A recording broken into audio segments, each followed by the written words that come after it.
Hello, everybody. It's an honor to be here with you all, and of course, with President Biden. The President and I and our group, including our members of Congress, Mark, Jake, and Colin, just visited some terrific VA employees here in Fort Worth who fight like hell every day to serve vets as well as our vets have served us.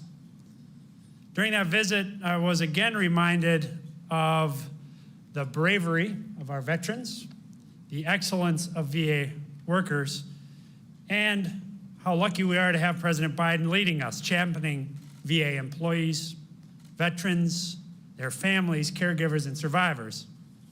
So thank you for everything, Mr. President. You know, whenever someone signs up to serve our country in the military, we make them a simple promise. If you take care of us, we'll take care of you. If you fight for us, we'll fight for you. If you serve us, we'll serve you when you come home. Vets depend on that promise and on us. There's no place where keeping that promise is more critical than toxic exposures. While veterans fought for us overseas, many of them were breathing in toxic fumes and particulate matter. Later, some of those vets developed conditions that followed them home, that impacted or took their lives long after the final bullets of war were fired. It's our job to provide those vets with benefits and care for those conditions. But for far too long, those vets haven't gotten what they deserve. But President Biden has made it clear that those days are over. We will keep our promise to those vets and get them the benefits and care they've earned. To that end, we've already established presumptives of service connection for sinusitis, rhinitis, and asthma. We've announced our intent to propose a new rule that would add presumptive service connection for 9 rare respiratory cancers. And we're fundamentally changing, improving, and expediting how these presumptions are established moving forward. This progress makes President Biden the first president to proactively address particulate exposure for the vets who have fought our wars for more than 30 years now. And more importantly, it means that more than 12,500 vets are finally getting the benefits they're owed, with many more to come. This is just the beginning. With President Biden leading the way, we'll stop at nothing to get these vets timely access to the benefits and care they deserve, because they've waited far too long, and they shouldn't wait a moment longer. Now I'd like to hand it over to Councilwoman Elizabeth Beck. The Councilwoman is an Army vet, an Iraq War combat vet, representative of Fort Worth's 9th District, and her constituent, who happens to be my brother and his wife, attest to what you already know, which is that Councilwoman Beck is an incredible leader and public servant. Councilwoman, over to you.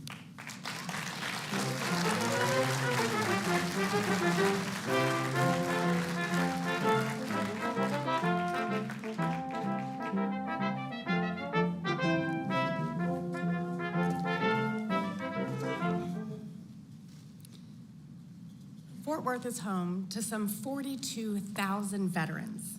And as a community, we strive every day to make sure we honor the sacrifices they've made. Just last year, we broke ground on the Tuskegee Airmen Texas State Veterans Home, a 100,000 square foot facility named after some of the finest heroes our nation has never known. Thank you.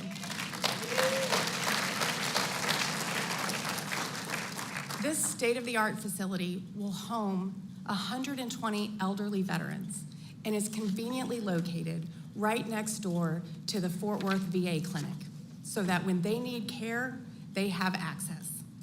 And making care easier for veterans is crucial because, Mr. President, one of the things that you may know about us veterans is that for better or worse, we adapt and we overcome. We've been taught to suck it up and walk it off. For decades, we've suffered in silence with the wounds of our service, both seen and unseen. We fought overseas only to come home and wage another battle, one to have our illnesses recognized. We've waded through paperwork. We've waited on hold just to be told that the connection was too tenuous or the time too far remote.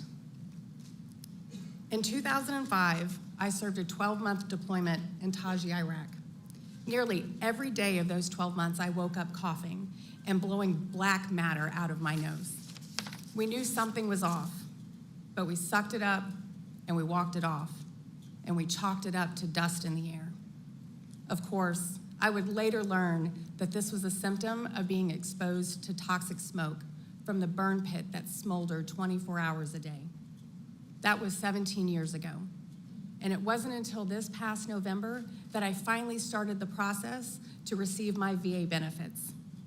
Why did I wait so long?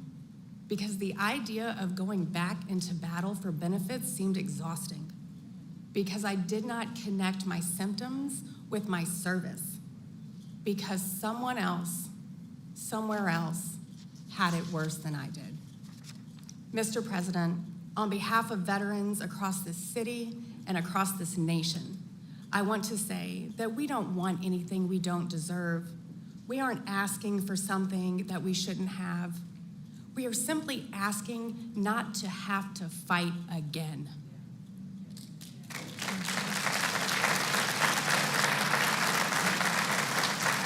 Mr. President, thank you for fighting for us.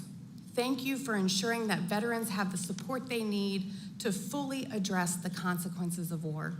Thank you for taking the bold step to recognize the effects of environmental exposure associated with wartime. And thank you for removing the red tape to access the care and benefits we've earned.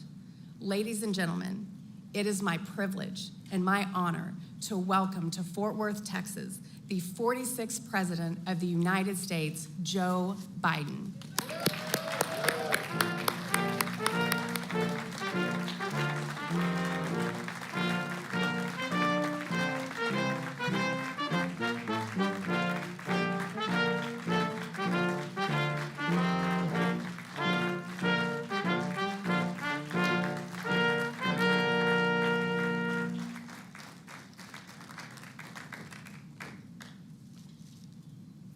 Hello, everyone. Please sit down. Thank you. I don't know who's coming. I want to thank you, Councilwoman Beck. You know, look, what I said to her on the way out, the thing that bothers me the most when veterans aren't looked out for because of what we owe them is every single solitary veteran deserves to be treated with dignity. They shouldn't have to ask for a damn thing. It shouldn't be, can you help me? It's, I've got a problem, and we should say, how can we help? And so I thank you for your service. I thank you for all of you who are here for your service. And I hope that hearing you will inspire more veterans to do exactly what you're doing. Sign up for the benefits and support you have earned. What I found with my son, what I found with my friends, I found with the generation of Vietnam, there's this notion that you shouldn't ask for anything. You're military. You don't ask for anything. You just serve. You should be asking. You should be letting us know. You should let us know what is bothering you, what is the problem, because we owe it to you. It's great to be here in Fort Worth at the Resource Connection, and I'm able to spend time with Mayor Parker earlier very briefly. I want to thank her for the passport into town, and I also want to thank Judge Whitley and all the city and council members, city council and county council members as well here today. I want to thank you. I often tell the story. I got elected to the county council in my state. We have we're like a miniature Illinois. We have one state with 60% of the population. So a councilman has a district 7 times as big as a House member and 3 times as big as a state senator. And I did not want to run, but I ran just to show the flag, and unfortunately I won. And they reapportioned me. It was in 1970. I got reapportioned from a 4-year term to a 2-year term because the opposition party saw more in me than I saw in me. And I was forced to know what we say in public life, up or out. And I ended up running for the Senate before I was old enough to be sworn in. Didn't expect to win that either. And here I am, you're stuck with me. But the reason I ran for the United States Senate was too hard being a county councilman. You'd knock on the door and say, my name's Joe Biden, Democratic candidate for the county council. And they look at you like, and you know what they're thinking. Well, you know part of what they were thinking. What's the county council do? Well, you affect people's lives as much as anybody else, and people go, county council. Anyway, but I just think that, Jake, you're a fighter pilot. You get this stuff. I mean, you know what I mean? You can smile, Jake. It's okay. It's okay. Jake's a Republican, but I like the hell out of him. He's got, no, I'm serious. This guy's the real deal. The 3 congressmen you have here, 2 of them look like they really could and did play ball, and the other one looks like he could bomb you.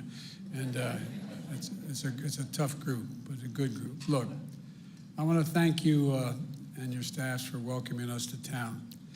It's a one-stop shop connection for people in this county to the services and benefits they need, and that's important. And I'm here today to talk about the critical community it serves, our veterans, their families, caregivers, and survivors. I'm joined today by the bipartisan group of Texas reps that are here and who care deeply about these issues. Congressman Mark Veazey, I want to thank him so much for giving me the passport into his district here. And I want to let them know how proud I am to sign into law the bill to create a national monument to Medal of Honor winners and recipients and the values they represented. It was a very important thing you did. And Congressman Colin Allred, I want to thank you for your work in the Veterans Affairs Committee and the House of Representatives, particularly your leadership dealing with veterans' mental health issues. And Congressman Jake Ellzey, a member of the House Veterans Committee, a veteran himself, served 20 years in the United States Navy, multiple combat tours as well. Congressman, thank you all for being here and for allowing me to be with you and continuing to serve our country. You know, I've often said, and I mean it sincerely from the bottom of my heart, veterans are the backbone, the spine, the sinew of who we are in this country. 1% of you these days, 1% of you serves all the rest of us. And the 99% who aren't with you deserve to treat you with the dignity and respect and service that you deserve. You're the best of us, and we owe you. And I've always believed that, and I've said this from the time I was a young senator, we have many obligations in the United States Senate, the United States Congress, President of the United States, to the American people, to the elderly, to the poor, to those in need. But we only have one truly sacred obligation, and I mean this, sacred obligation. That is to train and equip those we send into harm's way and care for them and their families when they come home. Only a small percentage, I said, deserve and claim the title of veteran. More than 1.4 million of them are living here in Texas. That's about 6.5% of your population. And to be a veteran is to have endured the survival and survived challenges most Americans will never know. And you have done it, and you've done it for all of us, all of us. A week ago, during my State of the Union message in Washington, I spoke about the bipartisan unity agenda. 4 big things I think all of us, Democrats, Republicans, Independents, can agree on and rally around. One is dealing with the opioid epidemic, which is stealing the lives of so many people. 2, mental health for our children that are in the wake of all that's happened because of COVID and all the consequences.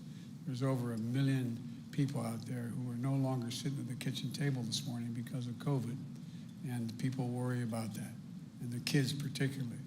3rd is ending cancer as we know it, which I'm confident we can do. And 4th is supporting our veterans, fully supporting them. These are the issues unite us because they impact America in every single solitary state. Issues that go beyond partisan politics because they're about people, our neighbors. Caring for our veterans has been a central focus of my administration since day one. And for the last year, the Department of Veterans Affairs, led by Secretary McDonough, has been the linchpin of our government-wide push to make life better for American veterans. Providing assistance through this pandemic, like job training and housing. We're helping lower-income veterans access VA care debt-free. We're expanding access to health care services for women veterans and the LGBTQ community veterans. We're implementing a plan to bring down the rate of suicide among service members and veterans. You know, it's sad to say, but to this day, we average 17 veterans a day commit suicide. Every single day.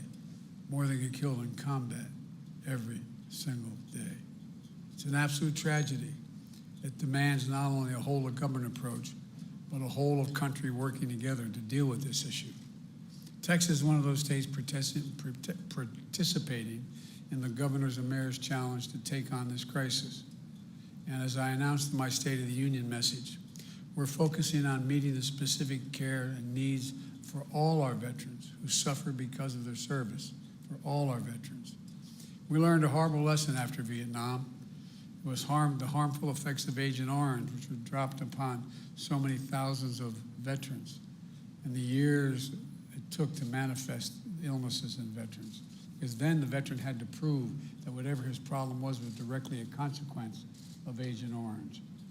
Well, we passed a law that I was proud to be a co-sponsor of a long time ago, saying that if you had Agent Orange drop upon you, it was presumed that the illness you had was the consequence of that. And how we're even slower to connect the dots of what's happening to those too many Vietnam veterans living in a lurch, unable to access the care they needed. It was only in the past year that we added bladder cancer and conditions of underactive thyroid and Parkinson's, a list of conditions tied to Agent Orange exposure, as science told us more. Decades after the exposure took place, it took far too long to reach that decision, in my view. And I refuse to repeat the mistake when it comes to veterans of our Iraq and Afghan wars. Not only did they face the dangers in the battlefield, but they were breathing toxic smoke and burn pits where they were based. I was in and out of Afghanistan and Iraq 23 times. I spent a fair amount of time there as a United States Senator and as Vice President. The burn pits that incinerate wastes of war, medical and hazardous materials, jet fuel, and so much more, just dug in big pits not far from the hooches, not far from where our veterans were sleeping. When our troops came home, the fittest among them, the greatest fighting force in the history of the world, too many of them were not the same. Headaches, dizziness, numbness, cancer. And we don't know yet enough about the connection between burn pits and each of these diseases so many of our veterans are now facing. But I'm committed that America make the commitment to find out everything we can. I'm committed to the families like Danielle Robinson, the widow of Sergeant First Class Heath Robinson, who joined my wife Jill in the First Lady's box of the State of the Union. Sergeant Robinson was born a soldier, Army National Guard, combat medic in Kosovo and Iraq, stationed at the same bases and around the same exact time as my son, Major Bo Biden, United States Army. In Baghdad, Sergeant Robinson was stationed yards from burn pits the size of football fields. And back home in Ohio, Danielle and their little girl waited for him to come home, to coach the soccer team, to build Legos. But when he finally came home, cancer likely caused prolonged exposure to the burn pits, ravaged his lungs and his body. A soldier who could bench press 315 pounds, squat 400 pounds, run 2 miles in 12 minutes, would be bent over in a bathroom gasping for air. Danielle, working full-time, turned to become a 24/7 caregiver, scared to leave him alone for even a minute. He was just 39 years old when she held his hand as he took his last breath. But Danielle said he never stopped fighting, and neither did she. She kept fighting for his memory, in his memory, for our veterans and their families are going through the same thing today. Families like hers, like so many of yours, you're the reason why we're doing everything we can. We've increased funding for VA research to study the health effects of toxic exposure in the military. We're speeding up the process to identify and address adverse impacts of military-related environmental exposure. We're following the science in every case, but we're also not going to force veterans to suffer in limbo for decades if the science is even if it's evenly divided. When the evidence doesn't give a clear answer one way or another, the decision we should favor is caring for our veterans while we continue to learn more, not waiting, not waiting. So I directed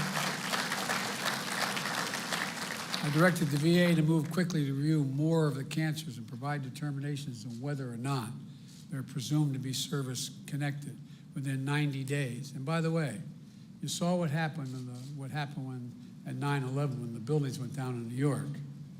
You saw the thousands of firefighters who, in fact, were because of the toxic smoke they inhaled. Finally, because some of the people in the media and in entertainment insisted that they be compensated for. Well, when diseases are so rare that there isn't enough evidence, we'll examine other factors as well. And this week, Secretary McDonough is developing a new rule that will add several rare respiratory cancers to the list of presumptive conditions for certain veterans.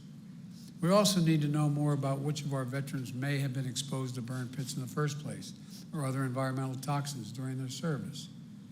To record possible exposures before service members separate from the military. So we're building a more comprehensive database from the Department of Defense and the Veterans Affairs to use to track access to exposures.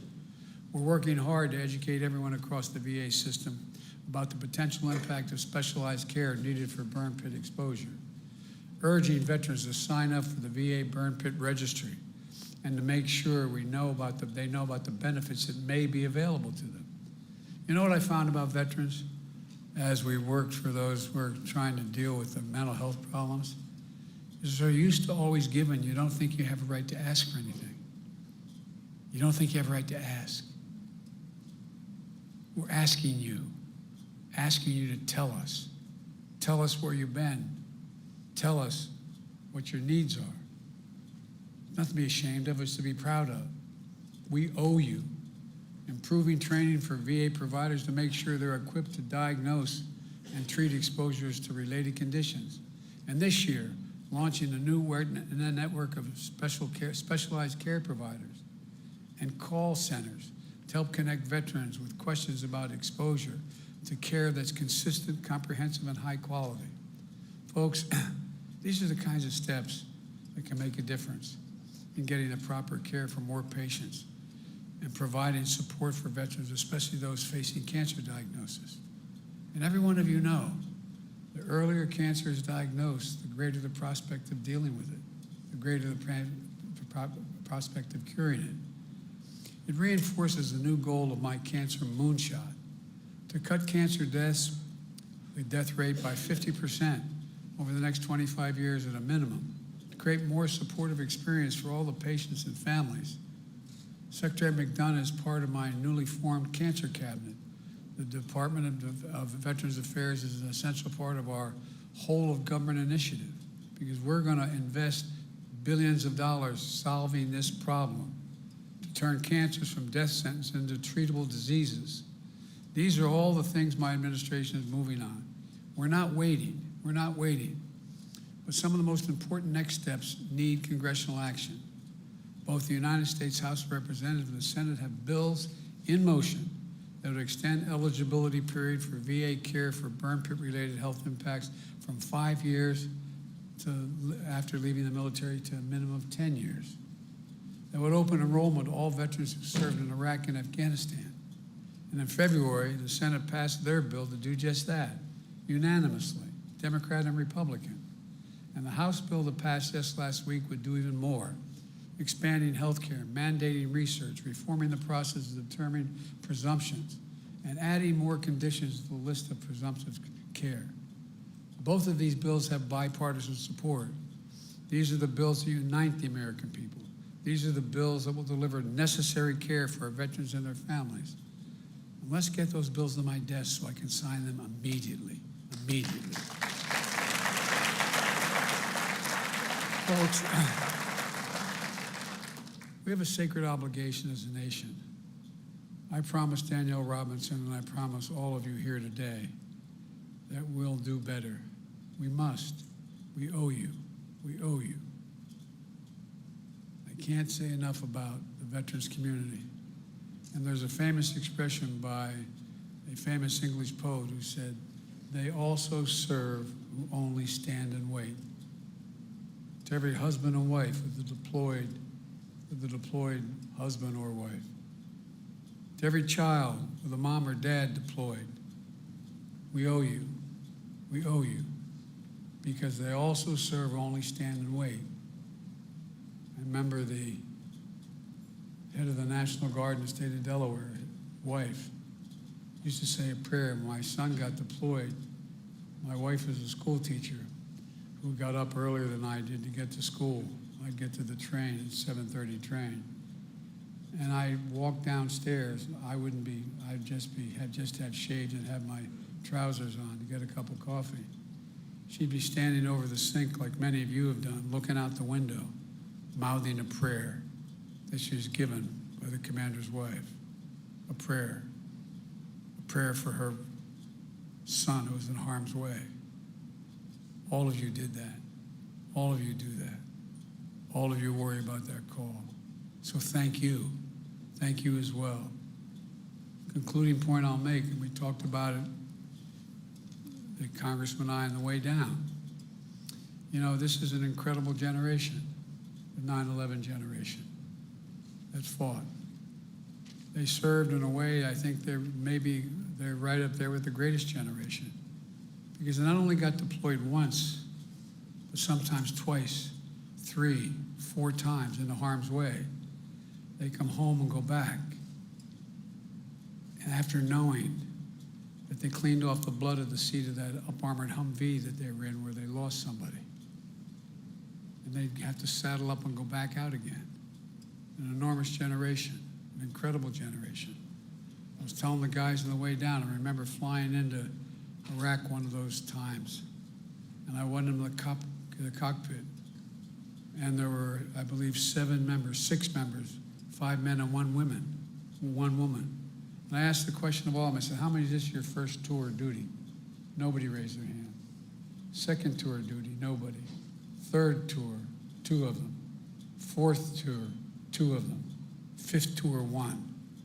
No other generation has been deployed, redeployed, and redeployed, and redeployed.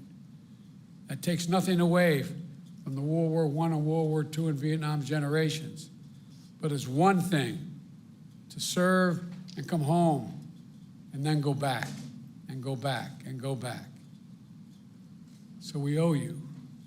We owe you all, every veteran in here and every family member of veteran. May God bless you all, and may God protect our troops. Thank you for all you do.